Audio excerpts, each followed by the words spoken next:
आपको मध्य प्रदेश लेकर चलेंगे, जहां पर मुख्यमंत्री डॉक्टर मोहन यादव मौजूद है। क्या कुछ कह रहे हैं आप भी सुनिए। स्वदेशी की अर्थव्यवस्था और सारी बातों को गौर करते हुए जिस प्रकार से स्वदेशी की भावना का और खास करके किसान आधारित व्यवस्थाओं को प्रोत्साहन देते हुए अपने देश के अंदर स्वदेशी के भाव को बढ़ावा दिया है। हमारी अर्थव्यवस्था को लेकर, किसानों की अर्थव्यवस्था को लेकर के जो माननीय प्रधानमंत्री जी की दृढ़ता है वो हम सबको प्रेरणा भी देती है और वो हमको काम करने के लिए उत्साह भी देती है। मैं माननीय प्रधानमंत्री श्रीमान नरेंद्र मोदी जी का धन्यवाद अदा करता हूँ, जो किसानों को हित को लेकर के स्वदेशी की भावनाओं के आधार पर वो हमारे देश का इस प्रकार से हर मोर्चे पर नेतृत्व कर रहा है, जो आज के दृष्टिकोण से समसामयिक। मैं इस नाते से भी उनको धन्यवाद देना चाहता हूँ। जब भोपाल की तरफ हम देखते हैं, अपने राज्य की तरफ देखते हैं, तो राज्य के लिए 10 तारीख के दिन स्वदेशीकरण की भावना के लिए ही हमारे राज्य में पहली बार रेल के कोच भी बनेंगे, मेट्रो ट्रेन की ट्रेन बनेगी। ये अपने आप में बड़ी उपलब्धि रहेगी हमारे स्वदेशी के उस अभियान को लेकर भी, कि यहाँ बनने वाले कोच देश में भी, देश के बाहर भी, दुनिया में भी जहाँ जहाँ रेल मंत्रालय चाहेगा निर्यात करेंगे। मेसर्स BEML लिमिटेड द्वारा निर्माण की परियोजना के स्थापना के लिए जिस प्रकार से पूरी योजना बनी है, ये रायसेन जिले की उमरिया में इस परियोजना पे हम काम कर रहे हैं, जिसकी लागत लगभग 1800 से 2000 लोग प्रत्यक्ष अप्रत्यक्ष रूप से काम करेंगे। प्रदेश में ये पहली इकाई इस प्रकार के रेल कोच निर्माण करने की ये सुविधा प्रदान करेगी, जिसके आधार पर मध्य प्रदेश रेल विनिर्माण के मानचित्र पर एक प्रमुख स्थान के रूप में स्थापित होगा। रायसेन जिले के गोहरगंज तहसील के उमरिया गांव में 60.36 हेक्टेयर भूमि का आवंटन हमने कर दिया है। इस उद्योग में वंदे भारत, अमृत भारत मेट्रो कोच का निर्माण किया जाएगा। इस उद्योग के लगने से भोपाल और रायसेन क्षेत्र में बड़े पैमाने पे सहायक उद्योगों का भी अलग से, उनकी यूनिटों का भी एक बड़ा बाजार बनेगा, जो मध्य प्रदेश की राजधानी को भी और मध्य प्रदेश को भी अलग अलग प्रकार के औद्योगिकरण की व्यवसाय से जोड़ने का प्रयास करेगा। परियोजना के कुशलतापूर्वक संपन्न कराने के लिए मानव संसाधन, खास करके जो हमारे अलग अलग BTech वाले, कंप्यूटर साइंस वाले उच्च शिक्षित विद्यार्थियों के लिए रोजगार के बड़े अवसर उत्पन्न होंगे। और यही प्रधानमंत्री के मेक इन इंडिया के मंत्र को साकार करने का एक महत्वाकांक्षी मंत्र बनेगा। परियोजना उसी प्रकार से लगाई गई। प्रसन्नता का विषय यह है कि इस महत्वपूर्ण परियोजना में रक्षा मंत्री स्वयं हमारे बीच उपस्थित रहने वाले हैं। माननीय कृषि मंत्री जी का, चूंकि ये लोकसभा क्षेत्र है, तो माननीय कृषि मंत्री शिवराज सिंह जी चौहान भी रहने वाले हैं। माननीय रेल मंत्री भी उसमें उपस्थित रहने वाले थे, लेकिन उनकी एक समान रूप से किसी और काम होने के कारण से वो हमारे लिए तकनीकी रूप से जुड़ेंगे, वर्चुअल रूप से जुड़ेंगे, जिनका आशीर्वाद हमको मिलेगा, क्योंकि रक्षा मंत्रालय का BEML संस्थान बनाएगा और रेल कोच के सारे काम का ऑर्डर देने का काम रेल मंत्रालय करने वाला है। तो आज़ादी के बाद ये एक नए प्रकार के दौर में हम अपने निवेश अभियान के आधार पर राज्य के युवाओं के लिए, समृद्धि के लिए काम और बाकी चीज़ों के लिए मध्य प्रदेश का जो हमने अभियान चलाया था, ये उसी का अगला पड़ाव है। उल्लेखनीय है कि इसी के तुरंत बाद हम लगातार, जो मैंने कहा है कि हमारा 10 तारीख से ही इस कारखाने के स्वदेशीकरण के भाव के आधार पर ये जो अभियान चला रहे हैं, इसमें हमने सभी स्कूल, कॉलेज, सभी प्रकार के तकनीकी संस्थान, युवाओं को अपने पूरे प्रदेश में माहौल बना रहे हैं कि तिरंगा से इसको जोड़ करके स्वदेशीकरण की भावना के आधार पर ही, जब आज़ादी का पर्व हमारे लिए केवल 5 दिन दूर रहेगा, ऐसे में हर घर तिरंगा, जिसका ये 4था वर्ष प्रारंभ हो रहा है, उसी में स्वदेशी की भावना और इस बार स्वच्छता का थीम पे आधार पर ये हर घर तिरंगा अभियान का अभियान चलने वाला है। इसके आधार पर हम अपने उस पुरानी भावना के आधार पर जब आज़ादी के पूर्व क्रांतिकारियों ने, स्वतंत्रता सेनानियों ने, आम नागरिकों ने संघर्ष करके देश को आज़ाद कराया, लेकिन ये भोपाल रियासत हमको याद भी दिलाती है, यहाँ तिरंगे का ज़्यादा ही महत्व है। ये 4 स्टेट थी जिनने भारत में मिलने से मना कर दिया था। ये स्टेट उस नाते से भी याद की जाएगी जिनने पाकिस्तान से, यहाँ के राजा नवाब ने पाकिस्तान से मिलने की बात कही थी, लेकिन यहाँ के नागरिकों का संघर्ष, यशस्वी तत्कालीन उप प्रधानमंत्री और गृह मंत्री सरदार वल्लभ भाई पटेल की कुशल रणनीति के अंतर्गत 600 से ज़्यादा रियासतों ने स्वतः, लेकिन ये 4 रियासतों के लिए ये यहाँ के नवाब ने तो यहाँ का पैसा पाकिस्तान के स्टेट बैंक में डाल दिया था। ये कुछ आगे ही बढ़े थे, लेकिन उसके बाद भी यहाँ के नागरिकों के संघर्ष से हमारा अपना राज्य का प्रमुख राजधानी का केंद्र बना भोपाल रियासत। और रेल से भी वो इतिहास जुड़ता है, जब रेल के यहाँ की नवाब तत्कालीन बेगम साहिबा ने पहली बार 40 लाख रुपए से अंग्रेज़ों को उधार दे करके रेल नेटवर्क खड़ा कराया था, जिसके आधार पर नर्मदा नदी को पार करने का रास्ता बना, जो दक्षिण भारत के लिए दिल्ली से दक्षिण का रास्ता खुला है। इसके पहले यहाँ से सीधे दक्षिण जाने के लिए कोई मार्ग नहीं था। तो ये रेल नेटवर्क हमको वो भी याद दिलाता है, इसलिए रेल को इससे जोड़ करके हमने तिरंगे की इस यात्रा को इस नाते से भी खास रूप से जोड़ा है। इस बार ये तिरंगा अभियान, जिसका पहला चरण 2 से 8 अगस्त तक होने वाला, दूसरा 9 से 12, तीसरा 13 से 15 होने वाला है। हम इस अभियान के अंतर्गत ऑपरेशन सिंदूर में भारतीय सैन्य बलों के महान वीरतापूर्ण कार्यों को स्मरण कराने, सशस्त्र और पुलिस बल को कृतज्ञता ज्ञापित करते हुए आम जन की ओर से हम इनको राखियां भेजते हुए भी अभियान चलाने का निर्णय कर रहे हैं कि मध्य प्रदेश सरकार, हमारे सभी सशस्त्र बलों, सेना और सबने जो इसमें अपना योगदान दिया है, ये हमारी राष्ट्रीय एकता के लिए भी महत्व का त्यौहार है। विद्यालय महाविद्यालय में प्रतियोगिता कराने से लेकर कई प्रकार के निर्देश जारी किए गए हैं, जिसकी जानकारी आपको विस्तृत रूप से मिलेगी। इसी आयोजन के साथ साथ हम अपने हर घर तिरंगे अभियान के आधार पर विशेष media campaign, Doordarshan, Akashvani, FM, social media, दीवार लेखन, होर्डिंग, क्विज कराना, ऐसे कई प्रकार के मेला, संस्कृति, खेल, राजनीतिकों से संबंधित प्रमुख हस्तियों के माध्यम से अपना जब झंडा वंदन करने प्रभारी मंत्री जाएंगे,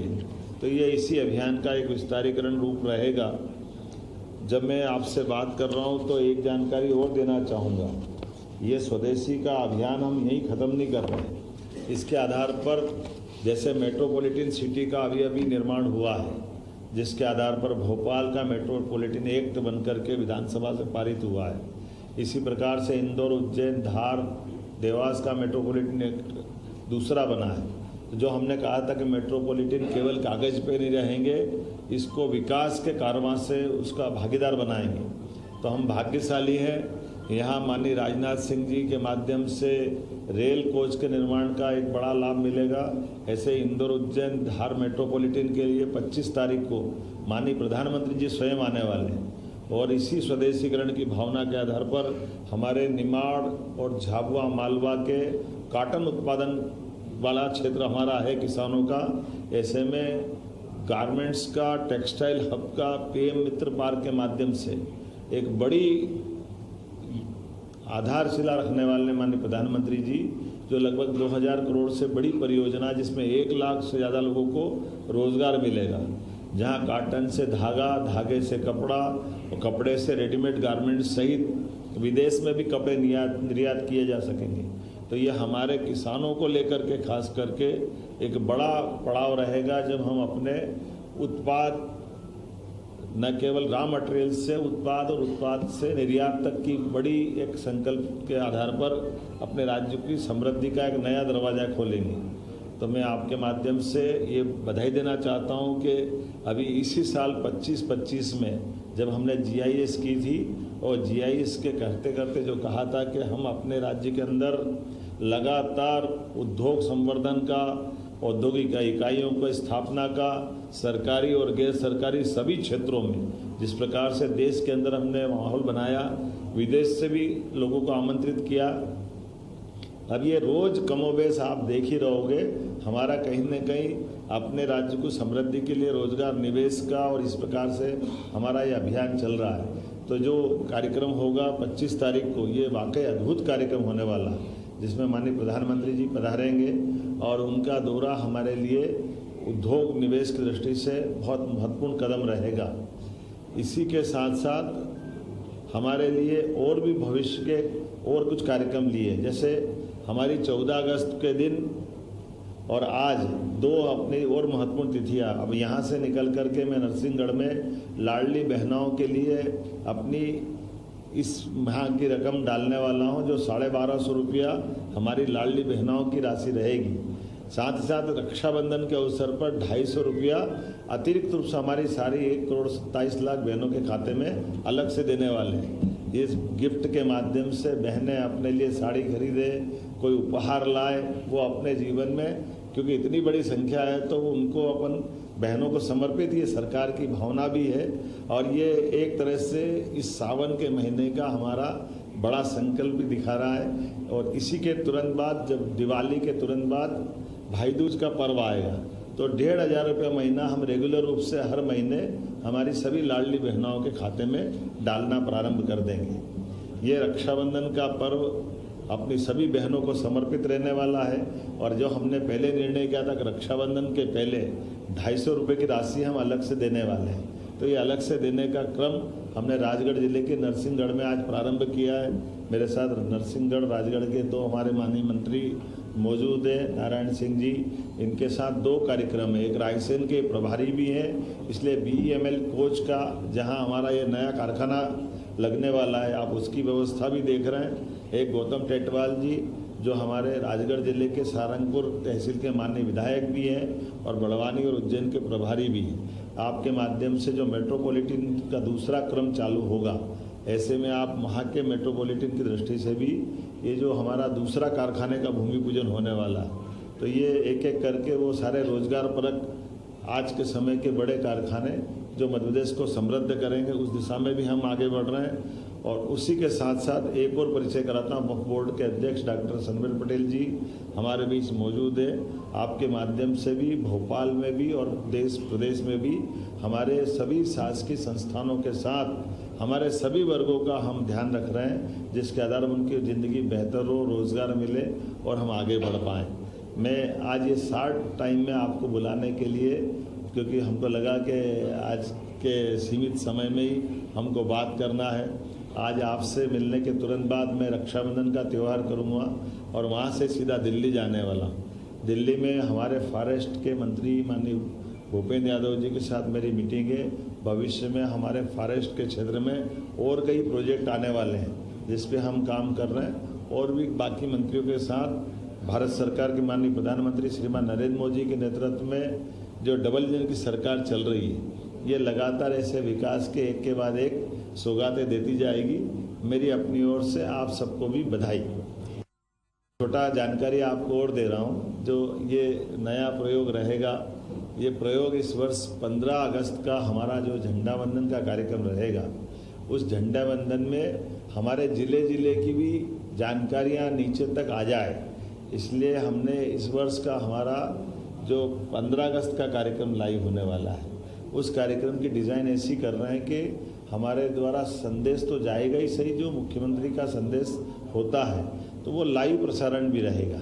एक बार पूरे प्रदेश के अंदर, जहां हमारे हर जगह जिले के प्रभारी मंत्री अपना झंडा वंदन करेंगे और लाइव प्रसारण के बाद तुरंत बाद सभी प्रभारी मंत्री उस जिले के अंदर राज्य सरकार द्वारा चलाई जा रही जन कल्याणकारी जो योजना रहेगी उसकी बात उसके आधार पर वो अपने स्तर पे करेंगे। तो इस बार का 15 अगस्त ये थोड़ा अलग प्रकार का भी रहेगा, लेकिन विकास के इतने सारे काम हैं, इतने प्रकार की व्यवस्था है, तो ज़िले की बात भी ज़िले में अच्छे से आ जाए, प्रदेश की बात भी ज़िले में अच्छे से उतर जाए, इसलिए स्वतंत्रता दिवस की इस बार अच्छे से प्लान किया है। मैं उम्मीद करता हूँ कि इन सारे कामों के साथ साथ एक और कार्यक्रम की जानकारी आपको देना चाहूँगा। जब 14 अगस्त को बलराम जयंती है और किसान आधारित अर्थव्यवस्था पे हम कृषि आधारित बात जब चला रहे हैं, तो किसानों की सम्मान निधि मंडला से डालने वाले बलराम जयंती है 14 अगस्त के दिन।